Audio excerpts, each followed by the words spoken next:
Welcome student of class 11 commerce on your educational YouTube channel. My name is Professor Gaikwad KK. I'm your accountancy subject teacher. Let's start today's lecture. Student, last lecture we have learned evaluation of bookkeeping, meaning and definition of bookkeeping and features of bookkeeping. I hope you have studied these concepts at home. Today we are going to learn importance of bookkeeping and utility of bookkeeping. So let's start today's lecture. First is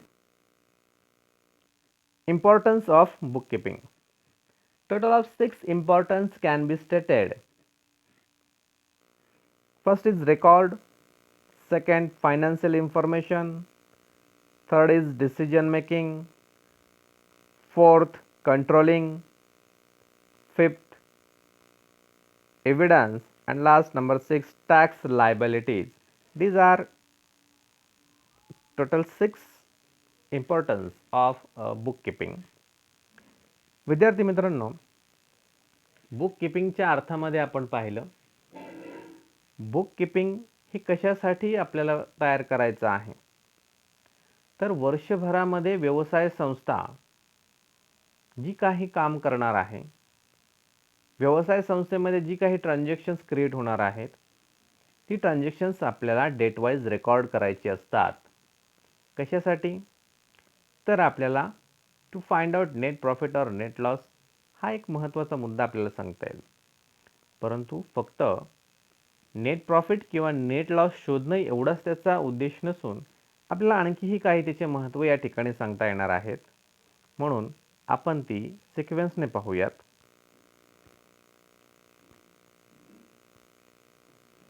first, record.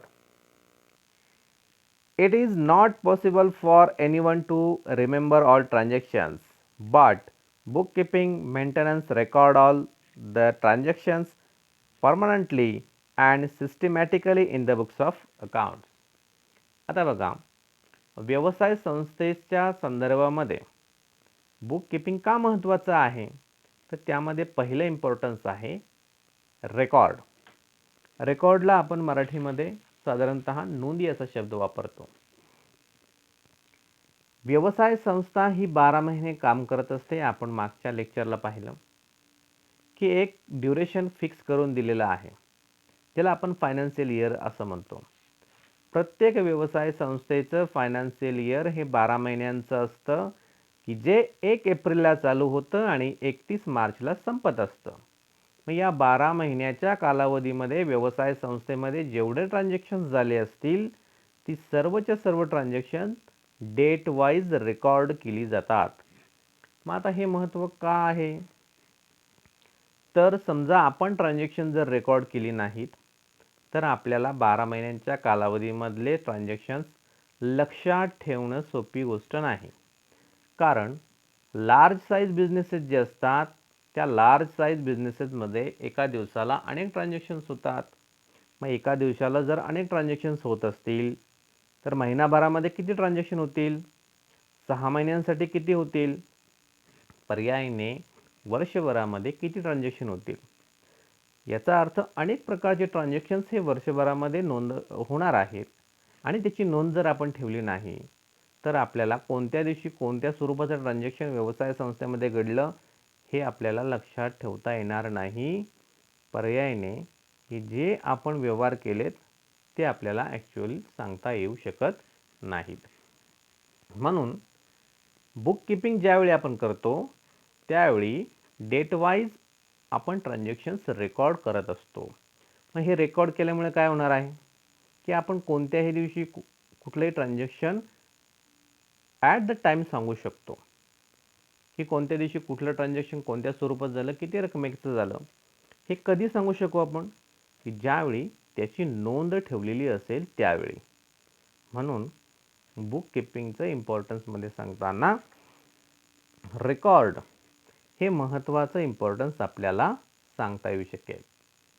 म्हणून याचं महत्त्व आपल्याला लक्षात ठेवणं गरजेचं आहे. Second, financial information. Bookkeeping is useful to get information related to profit, loss, assets, liabilities, investment and stock extra at any given time. बघा आता क्रमांक 2 ला आपल्याला सांगितलंय फायनान्शियल इन्फॉर्मेशन, याला आपण म्हणूयात आर्थिक स्थितीची माहिती आहे. आता ज्यावेळी आपण बुक किपिंग करतो अशा वेळी वर्षभरामध्ये झालेले ट्रान्झॅक्शन्स आपण रेकॉर्ड करत असतो. मग हे ट्रान्झॅक्शनचं पुढं काय होतं? फक्त ट्रान्झॅक्शन्स रेकॉर्ड करून चालणार नाहीत, तर ही एक प्रोसेस असते की ज्यामध्ये सुरुवातीला व्यवसाय संस्थेमध्ये ट्रान्झॅक्शन घडतं. ते ट्रान्झॅक्शन तयार झाल्यानंतर त्याची जर्नल एंट्री तयार होते. जर्नल एंट्रीमधून ते लेजरमध्ये जातं. लेजरमधून ते ट्रायल बॅलन्समध्ये जातं आणि ट्रायल बॅलन्समधून ते फायनल अकाउंट्समध्ये जातं. मग फायनल अकाउंट्स तयार करताना आपण 2 अकाउंट्स आणि एक स्टेटमेंट तयार करतो. पहिले 2 अकाउंट्स असतात trading account and profit and loss account आणि स्टेटमेंट असतं बॅलन्स शीट. मग या फायनल अकाउंट्समधून आपल्याला काय काय समजणार आहे? तर profit, loss, assets, liabilities, investment and stock म्हणजेच नफा, तोटा, मालमत्ता, देयता, गुंतवणूक आणि आपण स्टॉकला मराठीमध्ये स्कंद असा शब्द वापरतो. म्हणून या सर्वांची एकत्रित माहिती आपल्याला फायनल अकाउंट्समधून मिळते आणि हा अकाउंटन्सीचा फायनल अकाउंट एक पार्ट असतो. म्हणून या सर्व गोष्टींची माहिती आपल्याला या बुक किपिंगमुळे मिळत असते. म्हणून बुक किपिंगच्या संदर्भामध्ये आपल्याला फायनान्शियल इन्फॉर्मेशन हे इम्पॉर्टन्स गरजेचं आहे. मग हे पण आपण लक्षात ठेवूयात. Next number 3, decision making provides financial information to the businessman for decision making. आता व्यवसाय संस्थेच्या बाबतीमध्ये आपण आणखी काही गोष्टी लक्षात घेऊयात की व्यवसाय संस्थेमध्ये जे काही काम करणारे व्यावसायिक आहेत किंवा ज्यांचा व्यवसाय आहे की जे अकाउंटन्सी मेंटेन करत आहेत, अशा लोकांना वेळोवेळी वेगवेगळे निर्णय घ्यावे लागत असतात. मग आता ज्यावेळी आपण बुक किपिंग करतो अशा वेळी आपल्याला अनेक गोष्टींची व्यवसायाची माहिती होत असते. जसं आपला प्रॉफिट किती होणार आहे, लॉस किती आहे, इन्व्हेस्टमेंट काय आहेत आपल्या, किंवा आपण व्यवसाय संस्थेमध्ये चालवलेले प्रकल्प कोणते आहेत, त्याचा व्यवसाय संस्थेला काय फायदा आहे. थोडक्यात अनेक प्रकारच्या गोष्टी या बुक किपिंगमुळे आपल्याला समजत असतात. म्हणजे व्यावसायिक आहेत यांना जे भविष्यकालीन निर्णय घ्यावे लागतात त्याचा परिणाम व्यवसाय संस्थेवरती काय होणार आहे याचा अंदाज करता येऊ शकतो. म्हणून बुक किपिंगमुळे व्यवसाय संस्थेची स्थिती काय आहे की ज्यामध्ये चालू स्थिती असेल आणि भविष्यकालीन स्थिती काय असणार आहे याचा एक प्राथमिक स्वरूपाचा अंदाज लावता येणं शक्य होतं.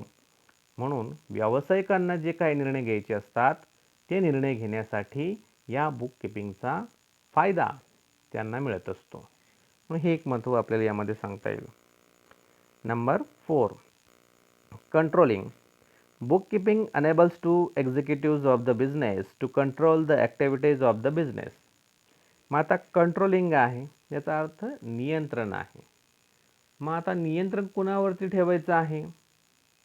तर पुस्तपालनाद्वारे उपलब्ध झालेली जी आर्थिक माहिती आहे किंवा आकडेवारी आहे, या आकडेवारीवर व्यवसायावरती नियंत्रण ठेवण्यासाठी बुक किपिंगचा फायदा आपल्याला होऊ शकतो. म्हणजे एखादा अनावश्यक खर्च घडत असेल त्याची माहिती आपल्याला या बुक किपिंगद्वारे मिळणार आहे. आपण खर्च केल्यानंतर त्याचा फायदा भविष्यकालीन आपल्याला आहे का याचा अंदाज आपल्याला करता येणार आहे. म्हणून चालू खर्च, भविष्यकाळात होणारे खर्च, त्यापासून होणारा फायदा आणि तोटा जर आपल्याला माहिती होत असेल तर निश्चितच आपण त्याच्यावरती नियंत्रण ठेवू शकू. म्हणून हे एक महत्त्व आपल्याला पुस्तपालनाचं या ठिकाणी सांगता येईल. हे आपण लक्षात ठेवूयात. नेक्स्ट आहे एव्हिडन्स. एव्हिडन्सला आपण पुरावा असं देखील म्हणतो.